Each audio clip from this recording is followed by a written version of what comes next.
Assalamualaikum warahmatullahi wabarakatuh. Perkenalkan, saya Els Nur Hadijah, mahasiswi semester 1 Program Studi Agama-Agama Fakultas Usuluddin Adab dan Dakwah. Mata kuliah Ulumul Hadis, dosen pengampu mata kuliah Bapak Miskari LC MHI. Nah, di sini saya akan membahas mengenai hadis doif. Untuk poin yang pertama yaitu pengertian hadis doif. Nah, menurut bahasa, doif ini berarti aziz, yaitu lemah, sebagai lawan dari qawiyu yang artinya kuat. Jadi secara bahasa yang dimaksud dengan hadis doif adalah hadis yang lemah atau hadis yang tidak kuat. Nah, jadi menurut istilah yang dimaksud dengan hadis doif adalah hadis yang di dalamnya tidak didapati syarat hadis sahih dan tidak pula didapati syarat hadis hasan. Nah, para ulama mendefinisikan hadis doif itu suatu hadis yang terputus sanadnya atau di antara perawinya ada yang cacat. Kemudian hadis doif ini menurut derajat kedoifannya dapat dibagi menjadi dua bagian. Yang pertama, hadis yang kedoifannya ringan, tidak berat, di mana apabila didukung dengan hadis yang setingkat dengannya akan hilang kedoifannya dan meningkat menjadi hasan li ghairihi. Seperti karena rawinya adalah seorang yang doif yang masih ditulis hadisnya tetapi tidak bisa menjadi argumen apabila hanya diriwayatkan oleh seorang diri, atau karena di dalam sanadnya terdapat inqita atau keterputusan karena mursal atau tadlis. Yang kedua, apabila tingkat kedoifannya berat, maka tidak ada artinya banyaknya pendukung, yaitu apabila rawinya pendusta atau tertuduh pendusta, matruk karena buruknya hafalan atau karena banyaknya kesalahan, atau majhul ain yang tak diketahui sama sekali identitasnya. Kemudian poin yang kedua yaitu hadis doif yang tidak bersambung sanadnya. Hadis doif yang tidak bersambung sanadnya ini atau tidak mutasil sanad adalah ada hadis mursal, muqati, hadis muallaq, hadis mudhol, hadis mudallas. Yang pertama hadis mursal. Nah, menurut ahli fikih dan ahli ushul, hadis mursal adalah hadis yang perawinya melepaskannya tanpa menjelaskan sahabat yang ia ambil riwayatnya. Sedangkan ahli hadis berpendapat bahwa hadis mursal adalah hadis yang diriwayatkan oleh sahabat kecil seperti Ibnu Abbas dan lainnya yang tidak mendengar langsung dari Rasulullah. Akan tetapi mereka meriwayatkannya dari sahabat yang lain. Akan tetapi hadis mursal ini baik menurut definisi para ahli fikih maupun ahli hadis tetap digolongkan kepada hadis yang tidak bersambung sanadnya. Nah, hadis mursal ini dibagi menjadi dua kategori. Untuk yang pertama hadis mursal sahabi, yaitu hadis yang diriwayatkan oleh sahabat kecil seperti Ibnu Abbas dan lainnya yang tidak mendengar langsung dari Rasulullah. Akan tetapi mereka meriwayatkannya dari sahabat yang lain. Nah, ahli hadis menilai bahwa mursal sahabi adalah dihukumi sebagai hadis mausul atau yang bersambung sanad, dan hadisnya dapat dijadikan sebagai hujah karena semua sahabat bersifat adil sehingga kemajhulan mereka tidak berpengaruh negatif. Kemudian yang kedua ada hadis mursal tabi'i, yaitu hadis yang gugur perawinya setelah tabi'in. Seperti salah seorang tabi'in mengatakan, Rasulullah bersabda begini atau berbuat seperti itu. Para ulama berbeda pendapat tentang berhukum dengan hadis mursal ini. Antara lain, yang pertama boleh berhujah dengan hadis mursal secara mutlak. Ini merupakan pendapat dari Abu Hanifah dan Imam Malik dan lainnya. Kemudian yang kedua, tidak boleh berhujah dengan hadis mursal secara mutlak. Ini dipegang oleh Imam Nawawi, Imam Syafi'i dan lainnya. Kemudian yang ketiga, bisa dijadikan sebagai hujah apabila ada hadis lain yang menguatkannya. Nah, ini dipegang oleh mayoritas ahli hadis. Contoh hadis mursal, diriwayatkan oleh Imam Muslim dalam sahihnya pada kitab Al-Butuh berkata, telah bercerita kepadaku Muhammad bin Rafi, ia mengatakan, telah bercerita kepada kami Hujain, ia mengatakan, telah bercerita kepada kami Laits dari Akil dari Ibnu Syihab dari Sa'id bin Musayyib, bahwa Rasulullah telah melarang muzabanah atau jual beli dengan cara borongan hingga tidak diketahui kadar timbangan. Sa'id bin Musayyib adalah seorang tabi'in senior, langsung meriwayatkan hadis dari Rasulullah tanpa menyebutkan para sahabat yang meriwayatkannya. Oleh karena itu, sanadnya menjadi gugur dan hanya sampai pada tabi'in. Kemudian yang kedua, ada hadis munqati, yaitu hadis yang gugur rawinya sebelum sahabat di satu tempat atau gugur dua orang pada dua tempat dalam keadaan tidak berturut-turut. Contohnya, hadis yang diriwayatkan oleh Abu Razak dari Al-Sauri, dari Abu Ishaq, dari Zaid ibnu Yutsai, dari Huzaifah, Nabi bersabda, "Jika kalian menguasakan kekhalifahan itu kepada Abu Bakar, maka ia adalah seseorang yang perkasa lagi dapat dipercaya." Sanadnya hadis ini terputus pada dua tempat. Yang pertama, Abdul Razak tidak pernah mendengar dari Al-Sauri. Yang kedua, Al-Sauri tidak pernah mendengar dari Abu Ishaq. Ia hanya meriwayatkannya dari Syuraik dari Abu Ishaq. Kemudian yang ketiga, ada hadis mudhal. Hadis ini adalah hadis yang gugur rawi-rawinya dua orang atau lebih berturut-turut, baik sahabat bersama tabi'i, tabi'i bersama tabi'in, maupun dua orang sebelum sahabi dan tabi'i. Nah, contohnya diriwayatkan oleh Hakim dengan sanad kepada Al-Qanabi dari Malik bahwasanya ia menyampaikan bahwa Abu Hurairah berkata, Rasulullah bersabda, "Seorang hamba sahaya tidak berhak mendapatkan makanan dan pakaian sesuai kadarnya baik dan tidak dibebani pekerjaan melainkan apa yang ia mampu mengerjakannya." Hadis ini dari Imam Malik dari Kitab Al-Muwatta. Hadis ini dikatakan mudhal karena gugurnya dua perawi dari sanadnya sekaligus, yaitu dari sanadnya tidak disebutkan Muhammad bin Ajlan dan bapaknya. Para ulama sepakat bahwa hadis seperti ini adalah do'if, lebih buruk statusnya daripada mursal dan munqati, karena sanadnya lebih banyak yang terbuang. Kemudian yang keempat ada hadis mu'allaq. Nah, menurut istilah, hadis mu'allaq ini adalah hadis yang gugur perawinya, baik seorang atau dua orang atau semuanya pada awal sanad secara berurutan. Contohnya, Bukhari meriwayatkan dari Al-Majishun, dari Abdullah bin Fadl, dari Abu Salamah, dari Abu Hurairah, dari Nabi Shallallahu Alaihi Wasallam. Beliau bersabda, "Jangan kalian melebih-lebihkan di antara para nabi." Para ulama sepakat bahwa hadis mu'allaq ini merupakan hadis do'if dan tertolak riwayatnya serta tidak dapat dijadikan sebagai hujah. Akan tetapi, mereka berbeda pendapat terhadap hadis mu'allaq yang terdapat di dalam kitab Sahih Bukhari dan Sahih Muslim. Terdapat hadis mu'allaq yang terdapat dalam kedua kitab Sahih ini, mereka berpendapat, yang pertama, jika diriwayatkan dengan tegas dan jelas, yaitu dengan sigat jam, kata kerja aktif, maka hadisnya dihukumi sahih dan dapat diterima sebagai hujah. Kemudian yang kedua, jika diriwayatkan dengan sigat tamrid atau kata kerja pasif, seperti dikatakan, diceritakan, maka tidak dapat dipandang sahih semuanya. Akan tetapi, ada yang sahih, hasan, dan do'if. Hanya saja tidak terdapat di dalamnya hadis do'if karena keberadaannya dalam kitab yang dijuluki dengan sahih. Kemudian hadis yang kelima yaitu hadis mudalas.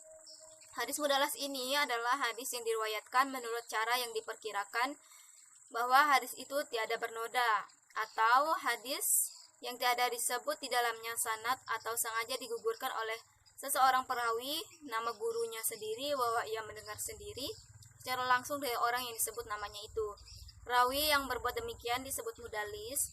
Nah, hadis yang diriwayatkan oleh mudalis disebut hadis mudalas, dan perbuatannya disebut dengan tadlis. Tadlis pada hadis terdiri dari dua jenis, yaitu yang pertama ada tadlis al-isnad, yaitu seorang perawi meriwayatkannya sesuatu dari orang yang semasa dengannya, yang ia tidak pernah bertemu dengan orang itu, atau pernah bertemu tetapi tidak pernah mendengar hadis darinya, dan dengan menyamarkan seakan dia mendengar langsung darinya.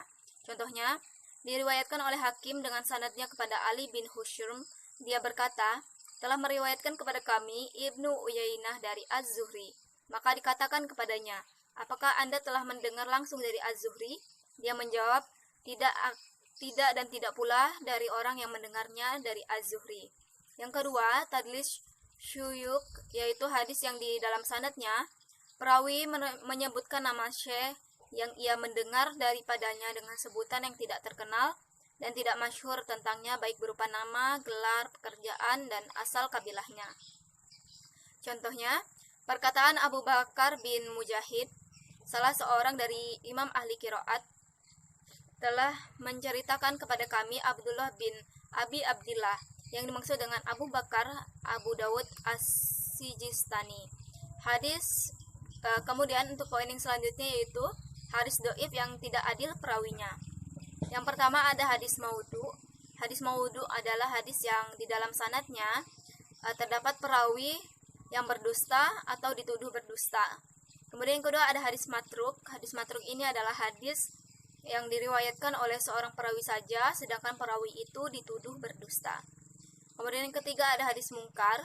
Hadis mungkar adalah hadis yang diriwayatkan oleh seorang perawi yang lemah, yang bertentangan dengan yang diriwayatkan oleh perawi yang jujur. Yang keempat ada hadis mu'alal. Hadis mu'alal ini adalah hadis yang di dalamnya ada cacat yang tersembunyi. Yang kelima hadis mutorib, yaitu hadis yang diriwayatkan oleh seorang perawi dari beberapa sanad dengan matan yang kacau. Yang keenam ada hadis maklub, yaitu hadis yang diriwayatkan oleh seorang perawi yang di dalamnya tertukar dengan mendahulukan antara sanad dan matan atau sebaliknya. Kemudian yang ketujuh hadis munqalib. Hadis munqalib adalah hadis yang terbalik lafalnya sehingga artinya berubah. Kemudian ke-8 ada hadis mudraj. Hadis mudraj adalah hadis yang diriwayatkan oleh perawi yang di dalamnya ada tambahan yang bukan hadis. Kemudian yang ke-9 ada hadis syadz. Hadis syadz ini adalah hadis yang bertentangan dengan hadis lainnya sekalipun posisi hadisnya sederajat. Untuk poin selanjutnya yaitu pendapat ulama mengenai hadis dhaif. Ada sebagian kecil ulama hadis yang mengatakan bahwa hadis dhaif tidak boleh digunakan dalam hal apapun. Nah, hal ini umumnya dikarenakan sikap kehati-hatian mereka dalam menyikapi suatu hadis. Namun demikian, sejak dahulu para ulama hadis dan sebagian besar ulama hadis membolehkan, meriwayatkan dan mengamalkan hadis dhaif karena mereka menilai bahwa hadis dhaif itu lemah, bukan palsu. Tidak jarang suatu hadis yang awalnya dinilai lemah, kemudian naik pangkat menjadi hasan atau sahih setelah diteliti lebih lanjut. Singkatnya, sebagian besar ulama hadis menyatakan boleh mengamalkan hadis dhaif selama hadis tersebut tidak berkaitan dengan akidah, sifat-sifat Allah dan hukum Islam atau fikih. Mahmud At-Tahan berkata, ulama berbeda pendapat dalam mengamalkan hadis dhaif. Pendapat yang dipegang oleh mayoritas ulama adalah disunahkan mengamalkan hadis dhaif dalam masalah fadhail amal atau keutamaan amal-amal yang baik. Contoh hadis yang dinilai dhaif oleh sebagian ulama yang mencakup fadhail amal, misalnya, barang siapa membaca Al-Quran kemudian dia menghafalnya dan menghalalkan apa yang dihalalkan Al-Quran serta mengharamkan apa yang diharamkan Al-Quran, niscaya dengannya Allah akan memasukkannya ke dalam surga dan dapat memberi syafaat kepada 10 keluarganya yang masuk neraka. Hadis riwayat Tirmizi nomor 2905, Gharib menurut Imam Tirmizi. Hadis yang disebutkan tadi merupakan menegaskan keutamaan seorang hafiz Al-Quran yang hidup berdasarkan Al-Quran, sehingga insya Allah masuk surga dan diberikan kesempatan menyelamatkan 10 orang anggota keluarganya yang divonis neraka. Walaupun hadisnya lemah, menjadi hafiz Al-Quran adalah suatu hal yang baik dan ditopang oleh hadis-hadis sahih maupun hasan lainnya. Sehingga boleh saja mengutip hadis ini untuk menyemangati seseorang untuk menjadi penghafal Al-Quran. Sementara itu, Imam Ahmad berkata, jika kami diberitahu hadis dari Rasulullah Shallallahu Alaihi Wasallam tentang halal dan haram hukum syariat, maka kami pun berlaku ketat dalam hal isnadnya atau rantai periwayatan suatu hadis. Namun, jika kami diberitahu hadis dari Rasulullah Shallallahu Alaihi Wasallam tentang keutamaan amal tertentu atau fadhail amal serta ganjarannya di dunia dan di akhirat, atau suatu hadis yang tidak menciptakan atau menghilangkan hukum tertentu, maka kami berlaku longgar atau tidak ketat dalam hal isnad. Imam Ahmad sendiri tentunya tidak anti terhadap hadis dhaif. Dalam Musnad Ahmad yang terdiri dari lebih dari 27.000 hadis, Imam Ahmad mencantumkan beberapa hadis dhaif. Misalnya hadis-hadis yang perawinya ada satu orang yang tidak diketahui sehingga menyebabkan hadis-hadis tersebut lemah. Tentunya ulama besar hadis seperti Imam Ahmad ini yang hafal 1 juta hadis tahu bahwa jika suatu hadis yang memiliki perawi yang tidak diketahui, maka otomatis hadisnya menjadi lemah. Begitu pula dengan ulama hadis yang dianggap paling mumpuni, yaitu Imam Bukhari, yang seperti gurunya Imam Ahmad tidak anti terhadap hadis do'if. Selain menulis Sahih Bukhari, Imam Bukhari juga menulis beberapa kitab hadis lainnya. Para ulama hadis seperti Imam Ibnu Mubarak dan Imam Ahmad bin Hambal misalnya menilai bahwa hadis lemah ada kegunaannya. Ketika Imam Ibnu Mubarak ditanya apa yang harus dilakukan dengan hadis dari seorang perawi yang lemah, beliau menjawab bahwa hadis itu tidak boleh digunakan sebagai bukti atau dalil dalam hal fikih, namun boleh meriwayatkan hadis itu dalam hal sopan santun atau adab, dakwah yang baik, zuhud, dan hal-hal semacam itu. Adapun ulama hadis, Al-Hafiz Ibnu Hajar Al-Asqalani memberikan 3 syarat bila ingin mengamalkan hadis do'if. Yang pertama, lemahnya tidak terlalu berat atau do'if jiddan. Oleh karena itu, tidak boleh mengamalkan hadis matruk atau hadis yang diriwayatkan oleh orang yang dicurigai sebagai pendusta. Kemudian yang kedua, masuk atau dapat dikategorikan ke dalam dalil lain yang diamalkan. Kemudian yang ketiga, ketika mengamalkannya jangan meyakini akan kepastiannya, tetapi sebatas sebagai langkah hati-hati. Jadi kesimpulan mengenai contoh hadis dhaif yang tidak boleh diamalkan dan boleh diamalkan, yaitu jika hadis dhaif ini masuk dalam kategori yang berbicara tentang masalah akidah atau ibadah yang pokok seperti sholat, zakat, haji, jangan bersandar pada hadis dhaif. Tetapi kalau berbicara kemuliaan amal, bimbingan akhlak yang bisa membuat kita lebih baik, maka hadis dhaif masih boleh digunakan sepanjang terkait hanya dalam batasan fadhailul a'mal, yaitu keutamaan dalam menuntun kita untuk banyak beramal soleh, berbuat baik, dan tidak terkait erat dengan ibadah pokok. Nah, saya rasa cukup sekian pembahasan yang dapat saya sampaikan mengenai hadis dhaif. Kurang dan lebihnya saya mohon maaf. Wassalamualaikum warahmatullahi wabarakatuh.